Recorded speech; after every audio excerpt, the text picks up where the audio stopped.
Okay, Penn State fans, home stretch time for the Penn State Nittany Lions. It's home stretch for the Blue-White Breakdown, PennLive's Penn State football podcast.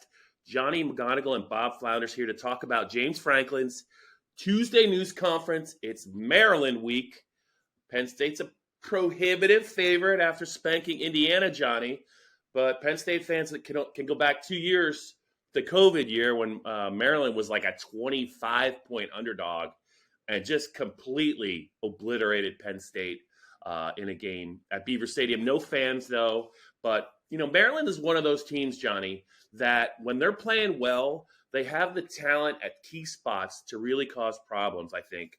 For most teams, they actually put up a pretty nice fight against Michigan earlier the year in Ann Arbor, only lost, I think, by 7 points. They got receivers. They got a really underrated running back. They got Talia Tagovailoa, Tua's younger brother. I think he's now in his third year, completing 70% of his passes. It's a 3:30 kick, Johnny, Saturday at Beaver Stadium. James Franklin had a lot to say today, and I thought it was refreshing because I think we could focus a lot, not so much on the quarterbacks. We can focus on Penn State's offensive line. There was really some really interesting information coming out of James's news conference. You've already written about it a couple of times on PennLive. It's Tuesday at about 2:30. You've been a busy guy, so why don't you lead with your biggest takeaway, and we'll go from there. Yeah, Bob, I think the biggest takeaway out of Franklin's press conference and maybe out of this week is that Landon Tengwall is out for the rest of the season. The left guard who had started the first 5 games of the year for Penn State at that spot, split time with Hunter Norzad in that Purdue game and then took over that spot really for the 4 weeks following and picked up a pregame injury during warmups at Michigan. And an undisclosed injury, James Franklin normally doesn't get into injuries and details and availability and that kind of stuff unless it's season ending. And he had the news today during his press conference that Landon Tengwall underwent surgery for that injury. Will miss the remainder of the season, these final 3 regular season games and the bowl game.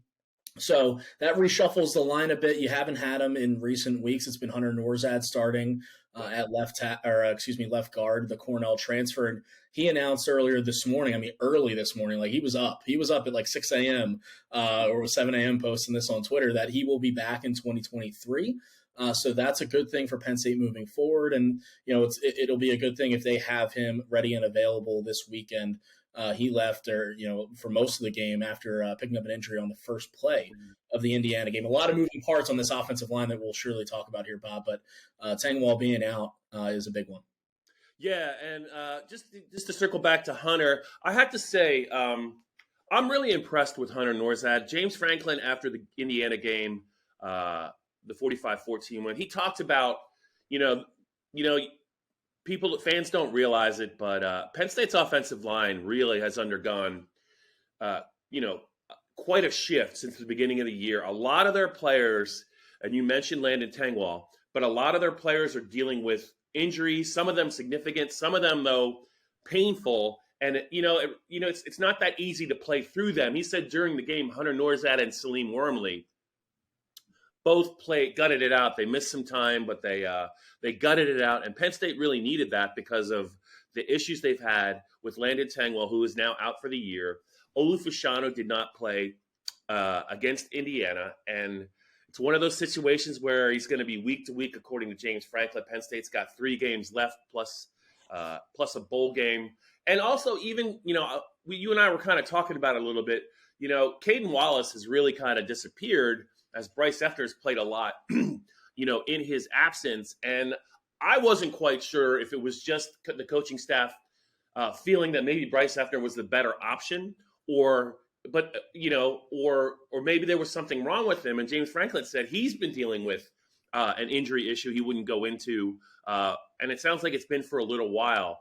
So you look at, Caden Wallace, Landon Tengwall, Olu Fashanu, and even Wormley was a little banged up. Just about their whole offensive line's dealing with something. I'm sure Juice Scruggs is not the picture of health either, but he's been able to play, I think, just about every snap, every meaningful snap. But this is an offensive line that's really kind of had to grit it out the last couple of weeks.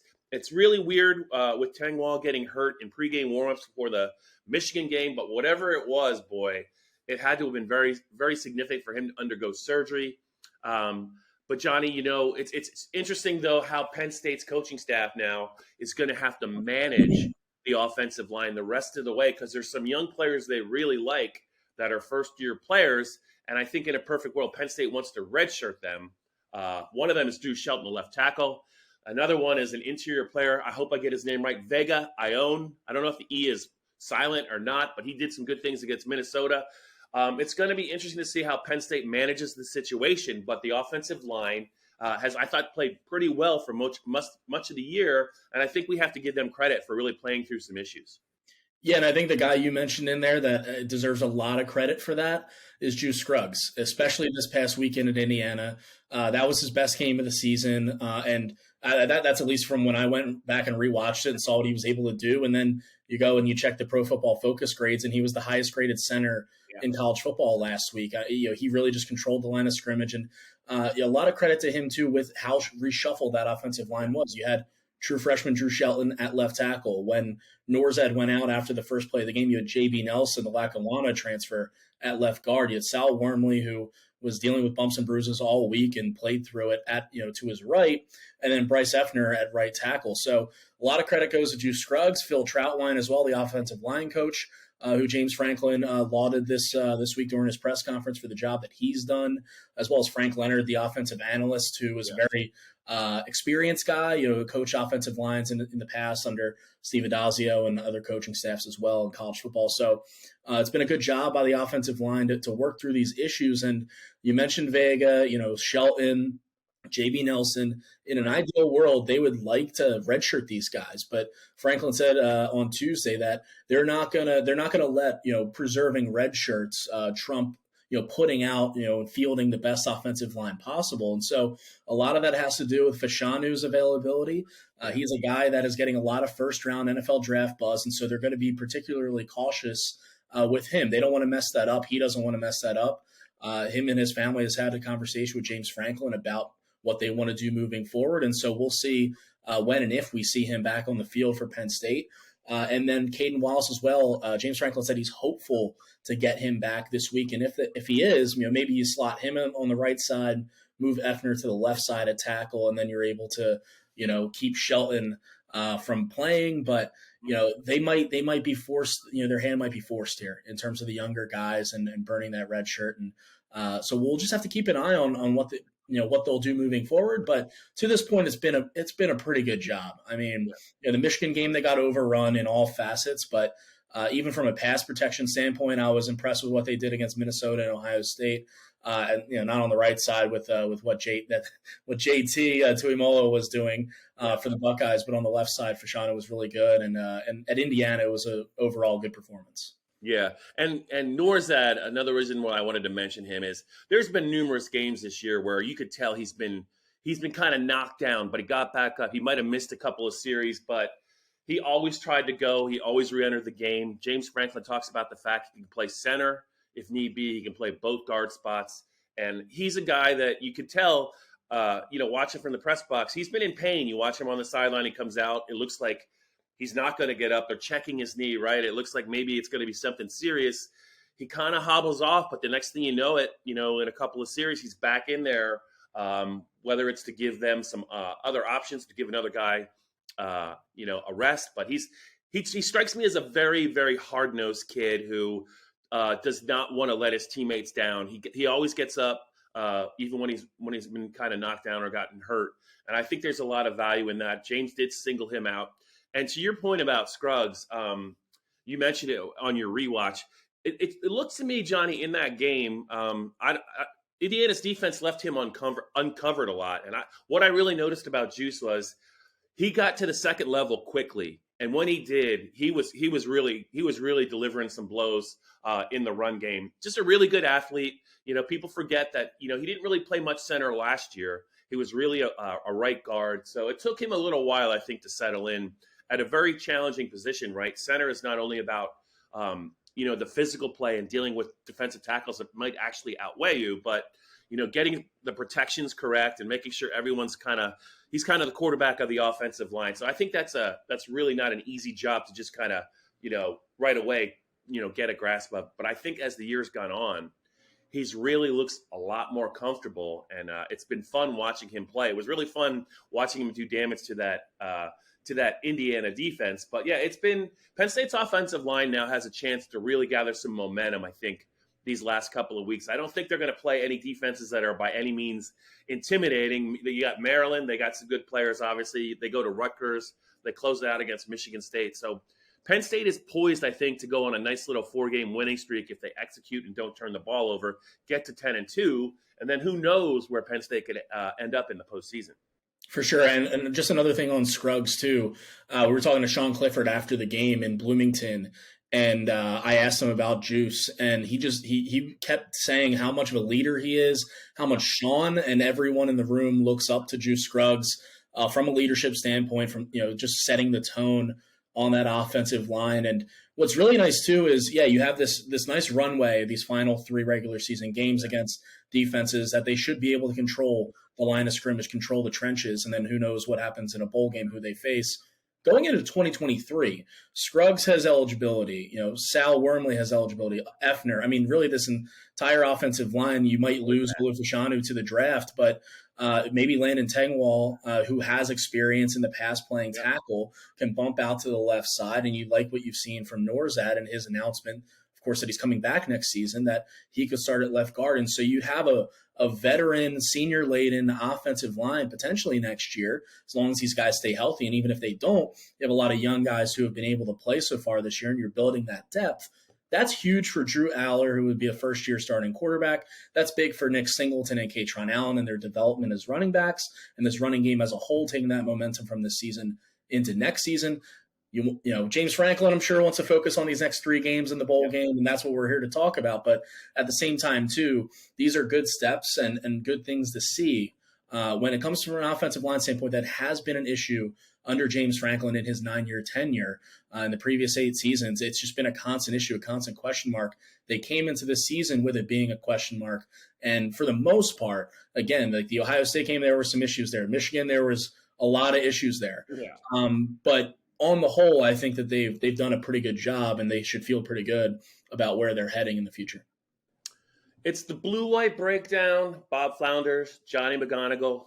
Hey, Penn State fans, I know a lot of the viewers and listeners out there are probably parents of athletes, high school promising athletes, and it's a challenging world out there as you guys kind of get ready, not only at the high school level, but at the college level, dealing with NIL. It's really something that's really kind of taken hold, name, image, and likeness. And I'm here to tell you guys that PennLive is hosting a virtual NIL, name, image, and likeness seminar. It's going to be 6:30 p.m. November 17th. It's going to stream live on PennLive's Facebook and YouTube channels, sponsored by Team Pennsylvania. That's an AAU basketball organization, and a lot of the topics that are going to be covered by PennLive, just trying to educate student athletes and their guardians on what NIL is, how they can benefit from it, and everything else they need to know about the new world of endorsements. Once again, it's a virtual event, 6:30 p.m. Thursday, November 17th, sponsored by Team Pennsylvania, and it's going to be broadcast on PennLive's Facebook and YouTube pages. You guys, you need to check it out. It's highly educational. I know PennLive's excited to do it, so something for you guys to kind of look forward to. Don't forget about that. Johnny, let's roll on. There was more to Penn State and James Franklin than just the offensive line. He talked a little bit about Maryland and kind of the challenge they present. He was also asked, and I thought it was a good question. I think it was Ben Jones asked it. Everyone wants to just focus on Sean Clifford and Drew Aller, right? The future and the present, but there's a couple other really talented quarterbacks, young quarterbacks, in that room. Christian Veilleur, who did some nice things last year, led the team to victory against Rutgers in a game where Sean Clifford was not feeling well. And Penn State's, the coaching staff feels really good about another true freshman, Bo Prabula. James was asked about, how Veilleur is kind of handling things because, he was a guy that was really ahead of those two, maybe going into the offseason. But I think Drew Aller's talent has really gotten the attention of not only the fan base, but the coaches. They also like Prabula. And James talked a little bit about why he thinks the quarterback room has done a really nice job of embracing and handling the way that things have played out. And James was quick to note that, just because the quarterback room is kind of set this way right now, he's been in a lot of situations in his coaching career where maybe, there's some other guys in the, whether it's injury, opportunity, a hot off season, the pecking order, it can change. And James really likes, Johnny, the way that he feels the quarterbacks have handled everything well. And, Bob, this is something that has been said throughout the year, too. It was a really good answer and a good question about Veilleur, who came into this season. I think most people covering the team thought that based on what last year provided from a film standpoint and Veilleur playing in that Rutgers game and then throughout spring and the summer, we thought that Veilleur would be the backup and then maybe Aller would be the 3. But so that game was a little bit of a surprise that, a few days before that Purdue game that we found out that Aller is the backup, and we've seen him continue to progress and show flashes of that, of why he's a 5-star guy, and, delved into that a little bit more in my rewatch this week, and just the kind of checks that he's been making at the line of scrimmage and his arm strength on that first touchdown. So you like what you've seen from Aller, but, really everyone in this program is impressed with what they've seen from this quarterback room as a whole. A part of that is Veilleur and the way that he's handled himself from a teammate standpoint. James Franklin said he's been phenomenal, and that obviously there are tough conversations and tough decisions that have to be made. But he said that Sean Clifford has kind of set the tone for that room, and everyone is fed off of each other, and it hasn't been a situation of resentment or just sometimes you can get bad vibes in a room if you get beat out for a job or, if you're thinking about transferring or leaving or whatever. And it doesn't seem like those problems, that attitude has plagued the quarterback room. Now we'll see what happens in the offseason. James Franklin said, you mentioned those tough conversations and tough decisions. I mean, if you're a Christian Veilleur, you might see the writing on the wall and say, hey, Drew Aller's the future of this program. If I want to go play Power 5 football, if I want to go start somewhere, maybe have a crack at the NFL or playing professionally, I might have to go elsewhere. But at the same time, injuries happen, and so we'll have to see. But I think they're in a good spot right now. I think everyone was kind of wondering or worrying or whatever that once Aller was named the backup, that Veilleur might enter the portal right away, and that just hasn't happened. And so you see it whenever Clifford makes a big play or Aller makes a big play. That all the quarterbacks rally around each other on the sidelines. They're celebrating for each other. They're kind of in this together, and so that's good to see. Yeah, Johnny. So Drew Aller, true freshman. Everyone knows about him, right? Katron Allen, Nick Singleton, 2 freshman running backs have just been, as ballyhooed as they were. I think they've even outperformed, especially Katron, the expectations before the season started. They're just tremendous talents. Everyone knows about them. We've talked about Drew Shelton, who did a really nice job in his first game as starter, at left tackle. Abdul Carter might be one of the best freshmen at any position in the country at linebacker. He could play a really a big role, I think, for Penn State down the stretch, given that Curtis Jacobs got hurt, I think, in the Indiana game in the first quarter. We don't know if he's going to be available against Maryland. So, the development of Abdul Carter has really been, I think, a major storyline. It could really pay dividends, in the next couple of games and in the bowl game. Denai Dennis Sutton had that tipped interception against Indiana. He is a true freshman that James Franklin keeps saying it. Doesn't even look like a true freshman. He said he's like 263 pounds already. Chop Robinson said he just keeps getting better and better week by week. But let's give a little love, Johnny, to another true freshman who it's really hard to stand out at his position just because of the physicality and the size that's required. Zane Durant against Indiana.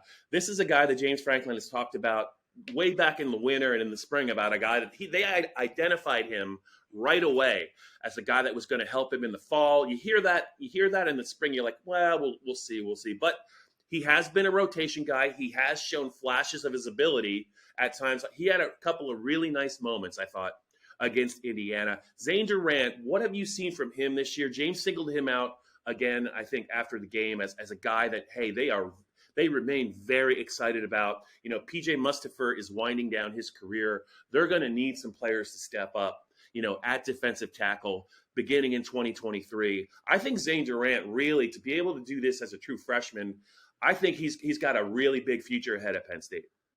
Yeah, if Penn State fans want to, I'm sure it's available. If you go back and just go on YouTube and look up the Penn State Indiana game, they normally have those 10-minute highlight snippets. Go back and look and look for the Jair Brown sack and Yeah, I keep just an eye watched on that. Yeah, Xavier Rant because he put Indiana's offensive lineman on his behind. I mean, he bowled this dude over, and you know what? It was like a wow kind of moment. But if you've been watching him throughout the year, he's shown that power and that athleticism throughout the year. And I really do think that as well as Keziah Izzard has come on yeah, in recent weeks, he made a big play against Ohio State. He played well again against Indiana.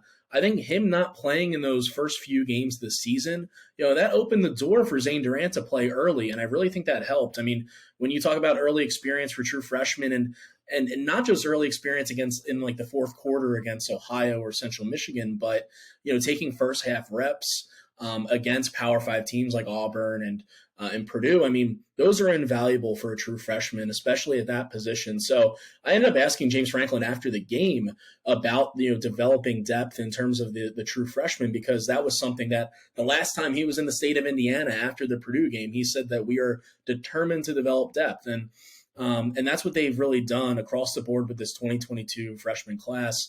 It hasn't just been Durant, like all the guys you mentioned. yeah. One thing I want to point out with Katron and Nick Singleton, those two guys came on campus uber talented.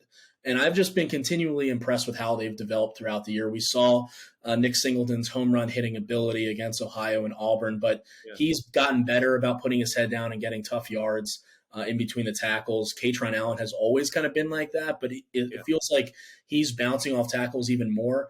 Those two guys had 161 rushing yards combined against Indiana. 101 of those were after contact. I mean, that just, sometimes it's just bad tackling on Indiana's part. It's not a great run defense, but it's still a Big Ten team. And to see those guys doing that this late in the season, not hitting a freshman wall, I think is really impressive for all of these freshmen to continue to be contributing. And again, that just gives you confidence going into 2023. Yeah, prior to this season, Noah Cain held the freshman record for rushing touchdowns in a season 8. I believe it had belonged to Barkley before that. I don't know if you guys, I know you Penn State fans remember a kid named Barkley. But anyway, Noah Cain in 2019 had 8, and everyone thought Noah was going to have just a great career at Penn State. He got injured, though. It didn't work out. He transferred out. But these guys both, and they're still, they both have 4 games left if you count the bowl game. They each have 8 rushing touchdowns this season. And to me, the thing that's really starting to resonate with me is they're both getting better. Nick Singleton is a strong kid, and now I think he sees what Katron's doing, and I think there's a little bit of competition there. And Nick has showcased his strength, not just his speed, in recent weeks. But Katron Allen as a pass receiver, that's just like a cherry on top of the sundae. I mean, when you recruit a kid like him as a runner, a between the tackles guy who's got quickness, I mean, anything else is going to be bonus. But I'll tell you what, he caught a touchdown pass, I think, at the end of the Ohio State game. I know it was mop-up time and it didn't matter, but you saw the good hands. And then again against Indiana, 2 chunk plays, I think, off of receptions. One where, a broken field run where no one could really, it was like a 45-yard run. No one could really get him down. So that is another dimension, I think, that he adds to this offense. And I'm just wondering if Penn State will maybe try and look to feature him a little bit more in the passing game. Singleton, it just hasn't clicked for him yet as a receiver. But if you can get him the ball in an open space, I mean, the defense is going to be in trouble the minute he catches the ball if he gets any kind of room at all. So, Johnny, I think that's one thing to watch for the last 3 or 4 games as Penn State tries to expand its passing game. Theo Johnson's come on of late. But I think if these running backs can become more involved in the passing game and they can get in the open field, you see what they do in the open field as running backs. I think they can be very dangerous, especially against some of these defenses. Yeah, the simplest thing offensively to do is get your best playmakers, your most athletic guys in space with room to operate. And you mentioned Theo Johnson. They've been getting him the ball a little bit more. We saw Brenton Strange make that ridiculously athletic catch, using the defender's body to kind of pin the ball against him. I mean, that's the kind of stuff that these tight ends can do. And I know that some fans were frustrated earlier in the season with how little these guys are being utilized. And I think you're seeing that. You saw that more with Indiana and in recent weeks. I think you're going to continue to see that. We've seen what Parker Washington, can do last week against Ohio State and the week prior against Minnesota. I think who had a sneaky good game this week was Mitchell Tinsley. The guy came up with a couple of big third down catches. He's Sean Clifford's roommate. Their bond, their connection is really tight, and you can see that on the field.